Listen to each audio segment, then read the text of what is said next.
ಜೀವನ ಶೂನ್ಯದ ದಿಕ್ಕಿನಲ್ಲಿ. ದೇವಾದಿದೇವ ರಾಜಾದಿರಾಜ ಪರಮದಯಾಕರ, ದೇವಾದಿದೇವ ರಾಜಾದಿರಾಜ ಪರಮದಯಾಕರ, ಆದರಿಸು ಪರಾಂಬರಿಸು ಕೈ ಹಿಡಿದು ನಡೆಸು,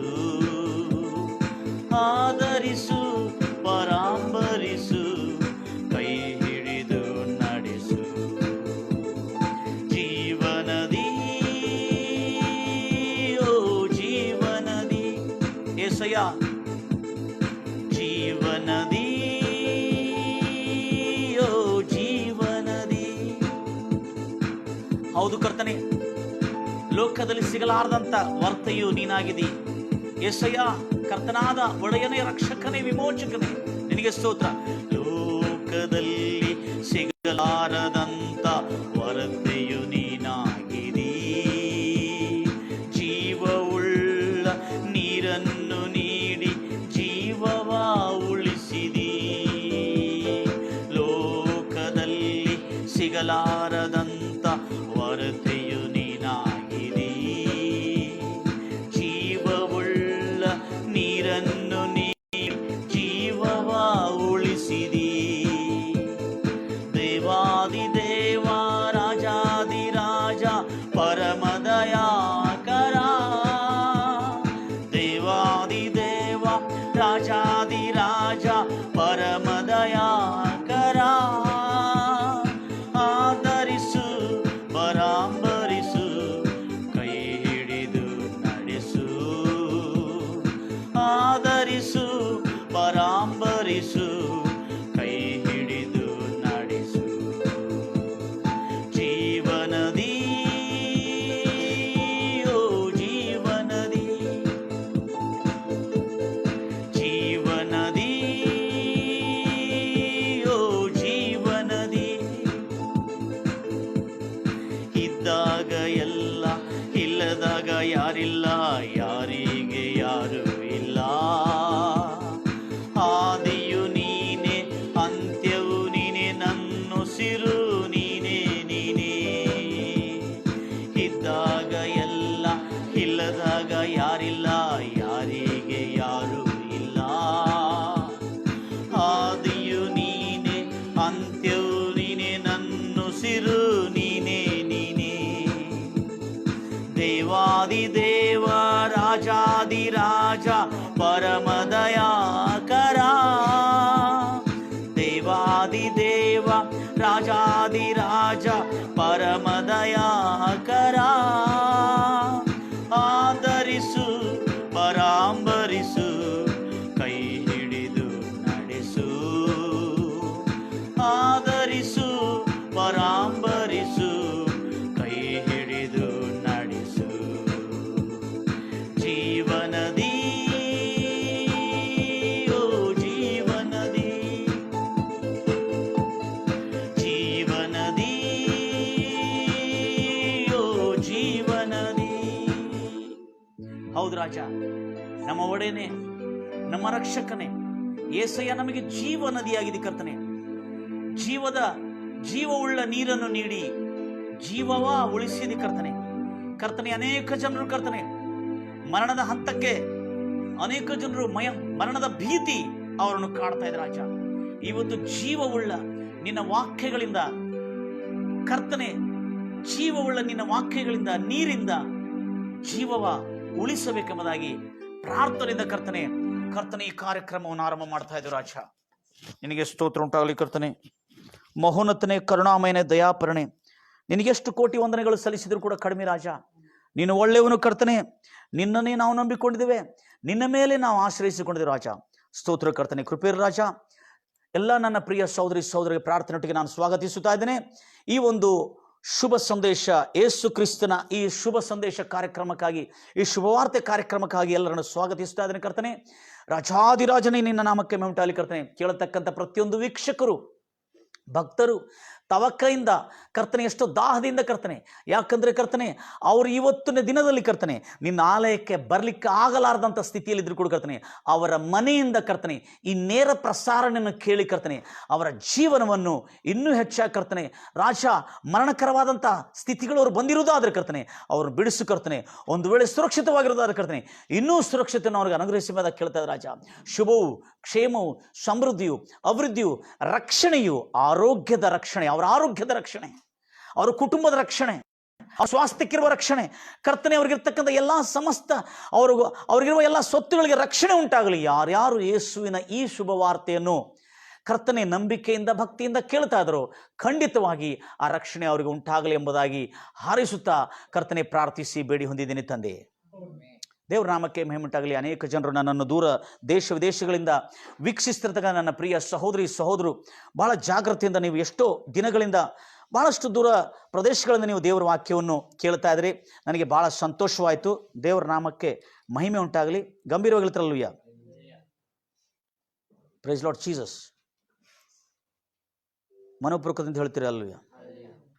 ದೇವರು ನಿಜವಾಗಲೂ ಒಳ್ಳೆಯವರು, ಆತನು ರಕ್ಷಕನು, ವಿಮೋಚಕನು, ಒಡೆಯನಾಗಿದ್ದಾನೆ. ಅದಕ್ಕಾಗಿ ಆತನು ಕಾಪಾಡತಕ್ಕಂಥನಾಗಿದ್ದಾನೆ ಮತ್ತು ಆತನು ನಮ್ಮನ್ನು ನೋಡತಕ್ಕಂಥನಾಗಿದ್ದಾನೆ. ಎಲ್ಲ ವಿಷಯಗಳಲ್ಲಿ ಆತನು ಒಂದು ಕೈ ಬಿಡದೆ ನಡೆಸತಕ್ಕಂಥನಾಗಿದ್ದಾನೆ. ಅದರಿಂದ ನಾವೆಲ್ಲರೂ ಗಮನಿಸ್ತಕ್ಕಂಥ ಸಂಗತಿ ಏನಂದರೆ, ಹೌದು, ನಿಜವಾಗಲೂ ಆತನು ಮಾಡಿರ್ತಕ್ಕಂಥ ಕಾರ್ಯಗಳು ಯಾವತ್ತಿಗೂ ಏನಾಗುವುದಿಲ್ಲ, ವಿಫಲವಾಗುವುದಿಲ್ಲ ಅನ್ನತಕ್ಕಂಥ ಸತ್ಯವನ್ನು ನಾವು ತಿಳಿದುಕೊಂಡಿರ್ತೀವಿ. ಈಗ ದೇವರು ನಮಗೆ ಒದಗಿಸಲ್ಪಟ್ಟ, ದೇವರಿಂದ ನಮಗೆ ಉಂಟಾಗಿರ್ತಕ್ಕಂಥ ರಕ್ಷಣೆ, ಯೇಸು ಎಂಬ ನಾಮದಲ್ಲಿ ಯೇಸು ಎಂಬ ನಾಮಕ್ಕಿರುವ ಅರ್ಥವನ್ನು ಹೇಳಿದ್ದೇನೆ, ಅದಕ್ಕಿರುವ ತಾತ್ಪರ್ಯವನ್ನು ಹೇಳಿದ್ದೇನೆ. ಯೇಸು ಎಂಬ ನಾಮಕ್ಕೆ ಹಿಬ್ರಿ ಭಾಷೆಯಲ್ಲಿ, ಅಂದರೆ ಇಸ್ರಾಯೇಲಿ ರಾಷ್ಟ್ರೀಯ ಭಾಷೆಯಲ್ಲಿ, ಇಸ್ರಾಯೇಲ್ ದೇಶ ಮಾತಾಡ್ತಿರ್ತಕ್ಕಂಥ ಅವರ ರಾಷ್ಟ್ರೀಯ ಭಾಷೆಯಲ್ಲಿ ಯಶುವ ಎಂಬುದಾಗಿ ಹೇಳ್ತಾರೆ. ಯೇಸುವನ್ನು ಯಶುವ ಎಂಬುದಾಗಿ ಹೇಳ್ತಾರೆ. ಯಶುವ ಅಂತ ಹೇಳಿದ್ರೆ ಏನು? ರಕ್ಷಕನು ಅಥವಾ ರಕ್ಷಣೆ ಎಂಬುದಾಗಿ ಅರ್ಥ. ಈ ರಕ್ಷಣೆ ಎದರೆದರ ವಿಷಯದಲ್ಲಿ ರಕ್ಷಣೆ ಕೊಡ್ತಾ ಇದ್ದಾನೆ ದೇವರು? ಅವರ ಆರೋಗ್ಯದ ರಕ್ಷಣೆ, ಅವರ ಕುಟುಂಬದ ರಕ್ಷಣೆ, ಮತ್ತು ಅವ್ರಿಗಿರುವ ಎಲ್ಲ ಸ್ವಾಸ್ಥ್ಯದ ರಕ್ಷಣೆ, ಮತ್ತು ಅವರ ಪ್ರಾಣ ರಕ್ಷಣೆ, ಅವರ ಆತ್ಮರಕ್ಷಣೆ, ಅವರ ದೇಹ ರಕ್ಷಣೆ, ಮತ್ತು ಅವ್ರಿಗಿರ್ತಕ್ಕಂಥ ಎಲ್ಲ ಸ್ವಾಸ್ಥ್ಯದ ರಕ್ಷಣೆ ಅಂತೂ ನಾವು 3 ವಿಧಗಳಲ್ಲಿ ನಾವು ಇದನ್ನು ಹಂಚಿಕೊಂಡಿದ್ದೇವೆ ಮತ್ತು ಇದೇ ರೀತಿಯಲ್ಲಿ ನಾವು ಬೈಬಲಲ್ಲಿ ಕಂಡಿರ್ತೇವೆ. ಆದ ಕಾರಣ ಯುದ್ಧದಲ್ಲಿಯೂ ಅದು ಮತ್ತು ರಕ್ಷಣೆ ಅಂದರೆ ಆ ದೇಶವನ್ನಾಗಲಿ, ಆ ದೇವರು ನಂಬಿಕೊಂಡಿರ್ತಕ್ಕಂಥ ಆ ರಾಷ್ಟ್ರವಾಗಲಿ, ಇಸ್ರಾಯೇಲ್ ಜನಾಂಗವಾಗಲಿ, ಯುದ್ಧದಲ್ಲಿ ರಕ್ಷಣೆ, ಮಾರಕ ಸೋಂಕು ಅಥವಾ ಪ್ಲೇಗ್ ಇಂದ ರಕ್ಷಣೆ, 3ನೇದು ಭಯಂಕರವಾದ ಬರಗಾಲದಿಂದ ರಕ್ಷಣೆ. ಹೀಗೆ ಇದನ್ನು ಬಹಳ ಚೆನ್ನಾಗಿ ಉಲ್ಲೇಖಿಸಲ್ಪಟ್ಟಿದೆ. ಅದಕ್ಕಾಗಿ ಯೇಸುವಿನ ಹೆಸರಿನಲ್ಲೇ ರಕ್ಷಣೆ ಇದೆ. ಹಲ್ಲೆಲೂಯ. ಏನಿಲ್ಲ, ಎಲ್ಲಿಯೂ ಇರ್ರಿ, ಎಂಥ ಸ್ಥಳದಲ್ಲಿರಿ, ಯೇಸುವಿನ ಹೆಸರಿನಲ್ಲಿ ರಕ್ಷಣೆ ಇದೆ. ಅದಕ್ಕಾಗಿ ನನ್ನನ್ನು ವೀಕ್ಷಿಸ್ತಿರ್ತಕ್ಕಂಥ ಎಲ್ಲ ನನ್ನ ಪ್ರಿಯ ಸಹೋದರಿ ಸಹೋದರರೇ, ದೇವರು ನಿಮ್ಮನ್ನು ಅಪಾರ ರೀತಿಯಿಂದ ಆಶೀರ್ವದಿಸಿದ್ದಾನೆ ಮತ್ತು ಆಶೀರ್ವಾದಕ್ಕೆ ನೀವು ಬಾಧ್ಯರಾಗಿದ್ದೀನ ಅಂತಕ್ಕಂಥ ಸತ್ಯವನ್ನು ನೀವು ಯಾವತ್ತಿಗೂ ಮರ್ತು ಹೋಗಬೇಡ್ರಿ. ಗಂಭೀರವಾಗಿ ಹೇಳ್ತಾರಲ್ವಯ್ಯ. ದೇವರ ನಾಮಕ್ಕೆ ಮಹಿಮುಂಟಾಗಲಿ. ಅದೇ ರೀತಿಯಿಂದ ನಾವು ಈ ಕಾರ್ಯಗಳನ್ನು ಗಮನಿಸ್ತಾ ಇರುವಾಗ ಒಂದು ವಚನವನ್ನು ಓದಿಕೊಳ್ಳೋಣ. ಯೇಸು ಎಂಬ ಹೆಸರಿನಲ್ಲಿ ರಕ್ಷಣೆ ಇದೆ ಎಂಬುದಾಗಿ ನಾನು ನಿಮ್ಗೆ ತಿಳಿಸಿದ್ದೇನೆ ಮತ್ತು ನೀವೆಲ್ಲ ತಿಳಿದುಕೊಂಡು ಅದನ್ನು ಅರ್ಥಕೊಂಡು ಬಹಳ ಆಶೀರ್ವಾದವನ್ನು ಪಡ್ಕೊಂಡಿದ್ದೀರಿ. ಆದರೆ ಈಗ ಯೇಸುವಿನ ಹೆಸರು ಹಳೆ ಒಡಂಬಡಿಕೆಯಲ್ಲಿ ಸುಮಾರು 364 ಸಾರಿ ಉಲ್ಲೇಖಿಸಲ್ಪಟ್ಟಿದೆ. ಅದು ಯಶುವ ಅಂತೇಳಿ ಮತ್ತು ಯಶುವ ಅಂತೇಳಿ ಮತ್ತು ಯೆಹೋಶುವ ಅಂತೇಳಿ ಕೂಡ ಉಲ್ಲೇಖಿಸಲ್ಪಟ್ಟಿದೆ. ಹಾಗೆ 364 ಸಾರಿ, ಸುಮಾರು 364 ಸಾರಿ, ಅದಕ್ಕಿಂತ ಜಾಸ್ತಿನೂ ಆಗಿರ್ಬೋದು, ಆದರೆ ಕಡಿಮೆ ಆಗಿಲ್ಲ. ಯಾಕಂದರೆ ಅದನ್ನು ನಾನು ಗಣಕಯಂತ್ರ, ನಮ್ಮ ಕಂಪ್ಯೂಟರ್ ಯಂತ್ರದಿಂದ ಅದನ್ನು ನಾನು ಲೆಕ್ಕಿಸಿ ಹೇಳ್ತಾ ಇದ್ದೇನೆ. ಹಳೆ ಒಡಂಬಡಿಕೆಯಲ್ಲಿ 364 ಸಾರಿದೆ. ಆದ ಕಾರಣ ಮೊದಲನೇ ಸಾರಿ ಎಲ್ಲಿ ಬರೆಯಲ್ಪಟ್ಟಿದೆ ಎಂಬುದಾಗಿ ಹೇಳಿದಿನ ಆ ರಕ್ಷಣೆ ಎಂಬ ಪದ, ಯೇಸುವಿನ ಹೆಸರು, ಆದಿಕಾಂಡ 49:18ನೇ ವಚನದಲ್ಲಿ ನಾವು ನೋಡಿರ್ತೀವಿ ಅದನ್ನು. ರಕ್ಷಣೆ ಎಂಬುದಾಗಿ, ಕರ್ತನೆ ನಾವು ಆ ರಕ್ಷಣೆಗಾಗಿ ಕಾಯ್ತಾ ಇದ್ದೇವೆ ಎಂಬುದಾಗಿ ಹೇಳಿದೆ. ಈಗ ಆ ರಕ್ಷಣೆ 2ನೇ ಸಾರಿ ನಮ್ಮ ಈ 5 ಕಾಂಡಗಳಲ್ಲಿ ಉಪಯೋಗ ಆಗಿದೆ. 2ನೇ ಸಾರಿ, ಆ 2ನೇ ಸಾರಿ ಉಪಯೋಗ ಆಗಿರ್ತಕ್ಕಂಥ ಸಂಗತಿ ನೋಡಿದ್ರೆ ಅಲ್ಲಿ ಬಹಳ ಅದ್ಭುತವಾಗಿ ನಡೆದಿದೆ. ದಯಮಾಡಿ ಗಮನಿಸ್ತೀರಿ, ಯೇಸುವಿನ ಹೆಸರು ಆದಿಕಾಂಡದಲ್ಲಿ ಆಯಿತು, ವಿಮೋಚನ ಕಾಂಡದಲ್ಲಿ 2ನೇ ಸಾರಿ ಉಲ್ಲೇಖಿಸಲ್ಪಟ್ಟಿದೆ. ಯೇಸುವಿನ ಹೆಸರು ಅಂದರೆ ಯಶುವ ಅಂತೇಳಿ. ಯಶುವ ಅಂದರೆ ರಕ್ಷಣೆ ಎಂಬುದಾಗಿ ಅರ್ಥ. ಏನರ್ಥ? ರಕ್ಷಣೆ ಅಥವಾ ರಕ್ಷಕನು ಎಂದರ್ಥ. ಆದ ಕಾರಣ ಈಗ ವಿಮೋಚನಕಾಂಡ 14ನೇ ಅಧ್ಯಾಯ 13ನೇ ವಚನದಲ್ಲಿ ಆ ಕಾರ್ಯವನ್ನು ನೋಡ್ತಾ ಇದ್ದೇವೆ ನಾವು. ಯಾಕಂದರೆ ಕೀರ್ತನೆ 91ರಲ್ಲಿ ಇರ್ತಕ್ಕಂಥ ರಕ್ಷಣೆ ಅರ್ಥ ಹೇಳಿದೆ ನನ್ನ ಪ್ರಿಯ ಸಹೋದರಿ ಸಹೋದರಿ. 91ನೇ ಕೀರ್ತನ ಮೊದಲಿಂದ ಕೊನೆವರೆಗೂ ರಕ್ಷಣೆಯ ಅದ್ಭುತವಾದಂಥ ವರ್ಣನೆ ಇದೆ, ಅಲ್ಲಿ ತಾತ್ಪರ್ಯ ಇದೆ ಅಥವಾ ಸ್ಪಷ್ಟ ವಿವರ ಇದೆ. ರಕ್ಷಣೆ ಎಂಬ ಶಬ್ದದ ಅರ್ಥದ ಸ್ಪಷ್ಟ ವಿವರ ಕೀರ್ತನೆ 91ರಲ್ಲಿದೆ. ಆದರೆ ಕೀರ್ತನೆ 91ರಲ್ಲಿ ಇರತಕ್ಕಂಥ ಸಂಗತಿ ನನಗಾಗಿ ಲೈವ್ ಪ್ರಸಾರಣೆಗಾಗಿ ನಿಜವಾಗಲೂ ಕ್ಯಾಮ್ರಾಮ್ಯಾನನ್ನು ದೇವರು ಆಶೀರ್ವದಿಸಲಿ, ನನಗಾಗಿ ಓದುತ್ತಿರ್ತಕ್ಕಂಥ ಇರುವರನ್ನು ಅವರನ್ನು ಕೂಡ ಆಶೀರ್ವದಿಸಲಿ, ಮತ್ತು ಕ್ಯಾಮ್ರಾಮ್ಯಾನ್ ಅಸಿಸ್ಟೆಂಟ್ ಅವರು ಬಹಳ ಜಾಗ್ರತೆಯಿಂದ ಕೂತ್ಕೊಂಡಿದ್ದಾರೆ, ಅವರು ಕೂಡ ದೇವರು ಆಶೀರ್ವದಿಸಲಿ. ಹೌದು, ನಮ್ಮ ಪ್ರಿಯ ಸಹೋದರಿ ಸಹೋದರಿ, ನನ್ನ ನೇರವಾಗಿ ವೀಕ್ಷಿಸ್ತಿರ್ತಕ್ಕಂಥ ನನ್ನ ಎಲ್ಲ ಪ್ರಿಯ ಸಹೋದರಿ ಸಹೋದರಿ, ನಮಗೆ ನಿಮ್ಮವರೆಗೂ ಸ್ವಾರ್ಥೆಯನ್ನು ತಲುಪಿಸಿದಾಗ ಅನೇಕ ಜನರು ಇದಕ್ಕಾಗಿ ಸಹಾಯ ಮಾಡಿದರೆ, ಈಗ ನನಗಿಲ್ಲಿ ಲೈವ್ ಮಾಡೋದಕ್ಕಾಗಿ ಕೂಡ ಕೆಲವರು ಸಹಾಯಕ ಬೇಕಾಗಿತ್ತು. ಆದ ಕಾರಣ ಅವರ ಸಹಾಯನೂ ದೇವರು ನಮ್ಗೆ ಕೊಟ್ಟಿದ್ದಾರೆ. ಅವರನ್ನು ಕೂಡ ದೇವರು ಆಶೀರ್ವದಿಸಲಿ. ಅವರ ಮೂಲಕವಾಗಿ ಕೂಡ ನಿಮಗೆ ಶುಭ ಹಾರೈಸುತ್ತಾ ಇದ್ದೇನೆ. ಗಂಭೀರವಾಗಿ ಹೇಳ್ತಿರಲ್ಲೂಯ್ಯ. ಅದಕ್ಕಾಗಿ ಇಲ್ಲಿ ವಿಮೋಚನ ಕಾಂಡ 14ನೇ ಅಧ್ಯಾಯ 13ನೇ ವಚನದಲ್ಲಿ ಮೋಸೆ ತನ್ನ ಜನರು ಭೀತಿಯಿಂದ ಭಯಭ್ರಾಂತರಾಗಿ ದಿಗುಲಿಂದ ಕಳವಳದಿಂದ ಬಿದ್ದುಕೊಂಡು ಗುಂಡುಗುಟ್ಟುತ್ತಾ ಇರುವ ಸಮಯದಲ್ಲಿ ಆ ಜನಾಂಗವನ್ನು ಈ ರೀತಿಯಲ್ಲಿ ಧೈರ್ಯಗೊಳಿಸಿದನು. ಓದ್ರಿ. ಆದರೆ ಮೋಸೆ ಇಸ್ರಾಯೇಲ್ ಜನರಿಗೆ ನೀವು ಅಂಜಬೇಡಿರಿ, ಡು ನಾಟ್ ಫಿಯರ್, ನೀವು ಅಂಜಬೇಡಿ, ಗಂಭೀರಗೊಳ್ತಿರುಯ್ಯ, ಅಂಜಬೇಡ್ರಿ, ಸುಮ್ಮನೆ ನಿಂತುಕೊಂಡಿದ್ದು ಕರ್ತನು ನಿಮ್ಮನ್ನು ರಕ್ಷಿಸುವ ರಕ್ಷಣೆಯನ್ನು ನೀವು ನೋಡ್ರಿ. ಸಿ ದ ಸಾಲ್ವೇಷನ್ ಎಂಬುದಾಗಿ ತರ್ಜಮಾ ಕಿಂಗ್ ಜೇಮ್ಸ್ ತರ್ಜಮದ ಓದ್ರಿ ಕಿಂಗ್ ಜೇಮ್ಸ್ ಸರ್. ಅದಕ್ಕೆ ಮೋಸೆಯು ಜನರಿಗೆ ನೀವು ಹೆದರಬೇಡ್ರಿ. ಅದಕ್ಕೆ ಮೋಸೆ ಜನರಿಗೆ ನೀವು ಭಯಪಡಬೇಡ್ರಿ. ಮೇನ್ ನಾವು ಹೆದರೋದು, ಈಗ ನಾವು ಭಯಭ್ರಾಂತವಾದಂಥ ಸ್ಥಿತಿಯಲ್ಲಿ ಬಂದಿದೆ ನನ್ನ ಪ್ರಿಯ ಸಹೋದರಿ ಸಹೋದರೇ. ಆದರೂ ಮೋಸೆಗೆ ಜನರಿಗೆ ನೀವು ಭಯಪಡಬೇಡ್ರಿ, ಕದಲದೆ ಹಾಗೆ ಸ್ಥಿರವಾಗಿ ಶಾಂತವಾಗಿ ನಿಲ್ಲಿರಿ. ಇಲ್ಲಿ ನೋಡ್ರಿ, ಬೇರೆ ಟೈಪ್ ಕೊಟ್ರಿ. ಕರ್ತನು ಇವತ್ತು ತೋರಿಸುವ ರಕ್ಷಣೆಯನ್ನು ನೋಡಿರಿ. ಎಲ್ಲ ಹೇಳಿದ್ರಿ, ಕರ್ತನು ತೋರಿಸುವ ರಕ್ಷಣೆಯನ್ನು ನಾನು ಇಂದಿನಿಂದ ನೋಡುತ್ತೇನೆ. ಎಲ್ಲ ಹೇಳ್ತೀರಿ ನನ್ನ ವೀಕ್ಷಕರೆಲ್ಲರೂ, ನನ್ನ ಪ್ರಿಯ ಸಹೋದರಿ ಸಹೋದರು, ಕರ್ತನು ಒಡೆಯನು ತೋರಿಸುವ ಆ ರಕ್ಷಣೆಯನ್ನು ಇವತ್ತಿಂದ ನಾನು ನೋಡುತ್ತೇನೆ. ಆಮೇನ್. ಯಾಕೆಂದರೆ ನಾನು ಇದನ್ನು ಹೇಳುದು, ಕೀರ್ತನೆ 91 ಕೊನೆ ವಚನದಲ್ಲಿ ಕೂಡ ಹೇಳಲಾಗಿದೆ, ತೃಪ್ತಿಯುಳ್ಳ ದೀರ್ಘಾಯುವನ್ನು ಕೊಟ್ಟು ನನ್ನ ರಕ್ಷಣೆ, ವಿಶೇಷವಾದ ರಕ್ಷಣೆ ನಾನು ತೋರಿಸ್ತೇನೆ ಅಂತ ಹೇಳಿದೆ. ಅದೇ ಮಾತು ಈ ವಿಮೋಚನಕಾಂಡ ಈಗ ನಾವು ಓದಿರ್ತಕ್ಕಂಥ ವಿಮೋಚನಕಾಂಡ 14-13ರಲ್ಲಿ ಬರಲ್ಪಟ್ಟಿದೆ. ಈಗೋ ಜನರೇ ಭಯಪಡಬೇಡ್ರಿ, ಶಾಂತವಾಗಿ ನಿಲ್ಲಿರಿ, ಕರ್ತನು ನಿಮಗೆ ತೋರಿಸುವ ರಕ್ಷಣೆಯನ್ನು ನೀವು ಇವತ್ತು ನೋಡ್ರಿ. ಮುಂದೆ ಯಾಕೆ ಅಂದರೆ ನೀವು ಇವತ್ತು ನೋಡುವ ಈ ದುಷ್ಟ ಐಗುಪ್ತರನ್ನು, ಈ ದುಷ್ಟ ಪ್ಯಾಂಡಮಿಕ್ ಅನ್ನು, ಈ ದುಷ್ಟ ಸೋಂಕನ್ನು, ಈ ದುಷ್ಟ ಮಾರಕ ರೋಗವನ್ನು ಇನ್ನು ಮುಂದೆ ಎಂದಿಗೂ ನೋಡುವುದಿಲ್ಲ. ಹಲ್ಲೆಲೂಯಾ. ಅದಕ್ಕಾಗಿ ಇವತ್ತು ನೋಡ್ತಿರುವ ನೀವು ಐಗುಪ್ತರನ್ನು ಮತ್ತೆಂದಿಗೂ ಇನ್ನು ಮುಂದೆ ಎಂದೆಂದಿಗೂ ನೋಡುವುದಿಲ್ಲ. ಕರ್ತನು ನಿಮಗೋಸ್ಕರ ಯುದ್ಧ ಮಾಡೋನು. ಬ್ರದರ್, ರಕ್ಷಣೆ ಅಂದ್ರೆ ನೋಡ್ರಿ ಹೆಂಗಿದೆ. ರಕ್ಷಣೆ ಅಂದ್ರೆ ಇಲ್ಲಿಂದ ಸತ್ತೋಗಿದ್ದ ನಂತರ ಪರಲೋಕ ರಾಜ್ಯದಲ್ಲಿ ಸೇರಿರುವುದಲ್ಲ. ರಕ್ಷಣೆಯ ಶಬ್ದದ ಅರ್ಥ ಬೈಬಲ್ನಲ್ಲಿ ಸ್ಪಷ್ಟವಾಗಿ ವಿವರಿಸಲಾಗಿದೆ. ಕರ್ತನು ನಿಮಗಾಗಿ ಯುದ್ಧ ಮಾಡಲಿಕ್ಕಿದ್ದಾನೆ. You just stand still and see. ಎಲ್ಲರೂ ಹೇಳ್ತಿರಲ್ಲಯ್ಯ, ಭಯಪಡಬೇಡ್ರಿ ನೀವು. ಮೊದಲನೇದಾಗಿ ಗಂಭೀರವಾಗಿ ಹೇಳ್ತಿರಲ್ಲಯ್ಯ. ಮುಂದೆ ಹೋದ್ರಿ ಬ್ರದರ್. ಆದರೆ ಏನಂತ ಹೇಳಿದನು? ಶಾಂತತೆಯಿಂದ ಕಾದಿರಿ ಎಂಬುದಾಗಿ ಹೇಳಿದೇನೆ. Hold piece. ಯಾಕಂದ್ರೆ ನಿಮ್ಮ ಬಾಯಿಂದ ಬರ್ತಕ್ಕಂಥ ಕೇಡಿನ ನುಡಿಗಳು. ಯಾಕಂದ್ರೆ ಇಸ್ರಾಯೇಲ್ ಜನಾಂಗ ಏನ್ ಮಾಡಿತ್ತು? ನಮ್ಮನ್ನು ಕೊಂದು ಹಾಕಲಿಕ್ಕೆ ತಂದೀಯ ನೀ ನಮ್ಮನ್ನು, ಐಗುಪ್ತ ದೇಶದ ದಾಸತ್ವದಿಂದ ನಮ್ಮನ್ನು ಬಿಡಿಸ್ಕೊಂಡು ತಂದಿದೆ. ಹೌದು, ಐಗುಪ್ತ ದೇಶದ ದಾಸತ್ವದಿಂದ ಬಿಡಿಸ್ಕೊಂಡು ನಮ್ಮನ್ನು ಎಲ್ಲಿ ತೆಗೆದುಕೊಂಡು ಹೋಗ್ತಾ ಇದ್ದೀನಿ ನೀನು? ಕಾನಾನ್ ದೇಶಕ್ಕೆ. ಹಾಲು ಜೇನು ಹರಿಯುವ ಸುರಕ್ಷಿತವಾದಂಥ, ಸಮೃದ್ಧಿಕರವಾದಂಥ, ಆರೋಗ್ಯಕರವಾದಂಥ, ಯಾವ ಕೊರತೆ ಇಲ್ಲದಂಥ ದೇಶಕ್ಕೆ ನೀನು ನಡೆಸಿಕೊಂಡು ಹೋಗ್ತಾ ಇದ್ದೀನಿ ನಮ್ಮನ್ನು. ಹೌದಾ? ಆದರೆ ಇವರೇನು ಮಾಡಿದ್ದಾರೆ?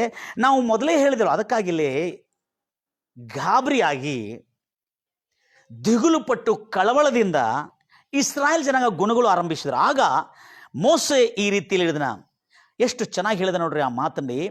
ಮೋಸೆ ಜನರಿಗೆ, ಹೆದರಬೇಡ್ರಿ, ನೀವು do not fear, it's a commandment. ಹೆದರಬೇಡ್ರಿ, stand still and see the salvation. ಶಾಂತವಾಗಿ ನಿಂತು ನೋಡಿರಿ, ದೇವರು ಇವತ್ತು ನಮಗೆ ತೋರಿಸಿಕೊಡುವ ರಕ್ಷಣೆಯನ್ನು ಎಂಬುದಾಗಿ ಹೇಳಿದ. ನನ್ನ ಪ್ರಿಯ ಸಹೋದರಿ, ರಕ್ಷಣೆ ಎಂಬ ಪದದ ನಾವು ಪೂರ್ವದಲ್ಲಿ ಬಹಳ ದೊಡ್ಡ ಅಪಾರ್ಥ ಮಾಡಿಕೊಂಡಿದ್ದೆ. ನಾವು ರಕ್ಷಣೆ ಅಂದ್ರೆ ಏನು? ಈ ಲೋಕದ ಯಾತ್ರೆಯಲ್ಲಿ ಯೇಸು ಕ್ರಿಸ್ತನ ನಂಬಿ ದೀಕ್ಷಾಸ್ನಾನ ಹೊಂದಿ ರಕ್ಷಣೆ ಹೊಂದುವುದಂದ್ರೆ ಏನಂದರೆ, ಈ ಲೋಕದ ಯಾತ್ರೆಯಲ್ಲಿ ಕಷ್ಟಗಳು, ಕಣ್ಣೀರುಗಳು, ದುಃಖಗಳು, ಬಾಧೆಗಳೆಲ್ಲ ಅನುಭವಿಸಿ, ರೋಗಗಳನ್ನು ಅನುಭವಿಸಿ ಸತ್ತು ಹೋದ ನಂತರ ಪರಲೋಕಕ್ಕೆ ಹೋಗುವುದೇ ರಕ್ಷಣೆ ಎಂಬುದಾಗಿ. No no no no no the word salvation doesn't mean heaven. ಪರಲೋಕವನ್ನು ಸೂಚಿಸ್ತಾ ಇಲ್ಲ ಬ್ರದರ್, ಪರದೇಶವನ್ನು ಕೂಡ ಸೂಚಿಸ್ತಾ ಇಲ್ಲ. ರಕ್ಷಣೆ ಅನ್ನೋ ಪದ ಎಲ್ಲೆಲ್ಲಿ ಬೈಬಲ್ನಲ್ಲಿ ಉಲ್ಲೇಖ. If you want to know the definitions of the Bible words, you just seek it in the Bible. Seek it in the Bible. ಅದನ್ನು ಬೈಬಲ್ನಲ್ಲಿ ಹುಡುಕಿದ್ರೆ ಸಾಕು, ಬೈಬಲ್ನಲ್ಲಿ ಅದಕ್ಕೆ ಅರ್ಥ ಕೊಡಲಾಗ್ತದೆ. ಅದಕ್ಕಾಗಿ ದೊಡ್ಡ ದೊಡ್ಡ ವಿದ್ವಾಂಸರು ಇದರ ಕುರಿತು ಅಧ್ಯಯನ ಮಾಡಿ, ಸುಮಾರಷ್ಟು ನೂರಾರು ವರ್ಷಗಳಿಂದ ಅಧ್ಯಯನ ಮಾಡಿ ಬರೆದಿದ್ದಾರೆ. ರಕ್ಷಣೆ ಅನ್ನೋ ಪದದ ಹೆಸರಿನ ಅರ್ಥ ಏನೆಂಬುದಾಗಿ. ಹಿಬ್ರಿಯರ ಅಂದರೆ ಇಸ್ರಾಯೇಲಿ ರಾಷ್ಟ್ರ ಭಾಷೆಯಲ್ಲಿ ಯಶುವ ಎಂಬುದಾಗಿ ಹೇಳ್ತಾರೆ. ಯಶುವ ಅಂದರೆ ಬಿಡುಗಡೆ. Price lord Jesus. ಯಶುವ ಅಂದ್ರೇನು? ಬಿಡುಗಡೆ ಮತ್ತು ನೆರವು ಮತ್ತು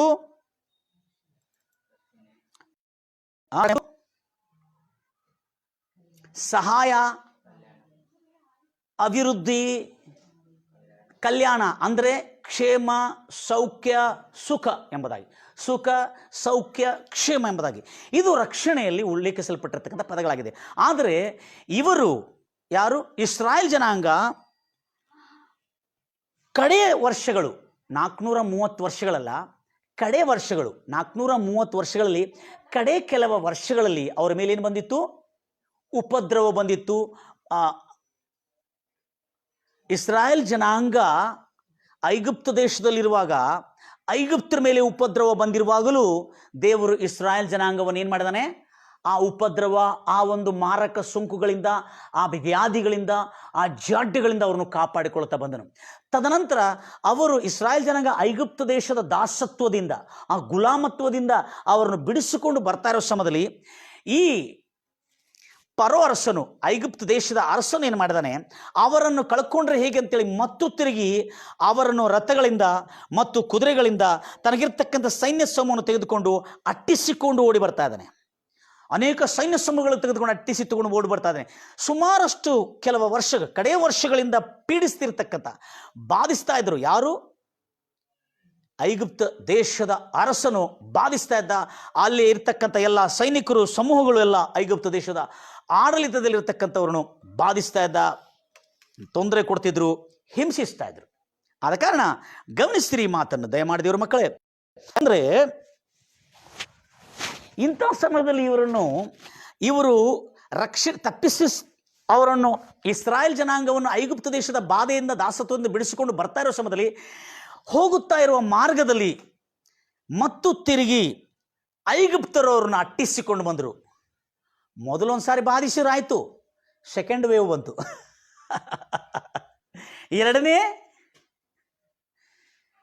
ಎರಡನೇ ಅಲೆ ಯಾರ್ದು? ಐಗುಪ್ತ ದೇಶದ, ಈಜಿಪ್ಟ್ ದೇಶದ ಅರಸನು ಎರಡನೇ ಸಾರಿ ಮತ್ತು ಅವರನ್ನು ಅಟ್ಟಿಸಿಕೊಂಡು ಅವರನ್ನು ಮತ್ತು ತಿರುಗಿ ದಾಸತ್ವದಲ್ಲಿ ಹಿಡ್ಕೊಳ್ಬೇಕೆಂಬುದಾಗಿ ಕುದುರೆಗಳಿಂದ, ತನಗಿರ್ತಕ್ಕಂಥ ಅಶ್ವಬಲದಿಂದ, ಸೈನ್ಯ ಬಲದಿಂದ ಅವರನ್ನು ಅಟ್ಟಿಸಿಕೊಂಡು ಅವ್ರನ್ನ ಹುಡುಕೊಳ್ತಾ ಓಡ್ತಾ ಅವರನ್ನು ಹಿಡ್ಕೊಳ್ಳಲಿಕ್ಕೆ, ಅವರು ಮತ್ತು ತಿರುಗಿ ದಾಸತ್ವ ತೆಗೆದುಕೊಳ್ಳಲಿಕ್ಕೆ ಬಂದಿರುವಾಗ ಆ ಸಮಯದಲ್ಲಿ ಮಾಡಿರ್ತಕ್ಕಂಥ ಒಂದು ಗೊಂದಲ ಕಾರ್ಯ ಇವರು ಮಾಡಿದರು. ಯಾರು? ಇಸ್ರಾಯೇಲ್ ಜನಾಂಗ. ನೋಡ್ರಿ, ಆವಾಗ ಇಸ್ರಾಯೇಲ್ ಜನಾಂಗ ಏನು ಮಾಡಿದ್ರು? ಅಯ್ಯೋ, ಐಗುಪ್ತ ದೇಶದಲ್ಲಿ ಇದ್ದಾರೆ ಎಲ್ಲ ಜನರು ನಮ್ಮನ್ನು ಮತ್ತೆ ಅಟ್ಟಿಸಿಕೊಂಡು ಬಂದಿದ್ದಾರೆ, ಎಷ್ಟು ರಥಗಳೆಲ್ಲ ಬಂದು ನಮ್ಮನ್ನು ಅಟ್ಟಿಸ್ಕೊಂಡು ಬರ್ತಾ ಇದೆ ಅಂತೇಳಿ ಗಲಿಬಿಲಿ ಆಗಿ 10ನೇ ವಚನ, 13ನೇ ಅಧ್ಯಾಯ 10ನೇ ವಚನದಲ್ಲಿ ಆವಾಗ ಭಯಪಟ್ಟರವರು. ಹೋದ್ರಿ, ಫರೋಹನು ಸಮೀಪಿಸುತ್ತಿರುವಾಗ ಪರೋ ಅರಸನು ಈಜಿಪ್ಟ್ ದೇಶದ ಅರಸ ಇಸ್ರಾಯೇಲರು ಕಣ್ಣೆತ್ತಿ ತಮ್ಮ ಹಿಂದೆ ಹೊರಟು ಬಂದಿರುವ ಐಗುಪ್ತರನ್ನು ಕಂಡು ಬಹಳ ಭಯಪಟ್ಟವರಾಗಿ ಯೆಹೋವನಿಗೆ ಮೊರೆ ಇಟ್ಟರು. ಆವಾಗ ಯೆಹೋವನಿಗೆ ಕೂಗಿ ಕರೆದರು. ಅಯ್ಯೋ ದೇವರೇ ಎಂಬುದಾಗಿ ಮೊರೆ ಇಡುವಂಗೆ ಇಟ್ಟರು. ಆದರೆ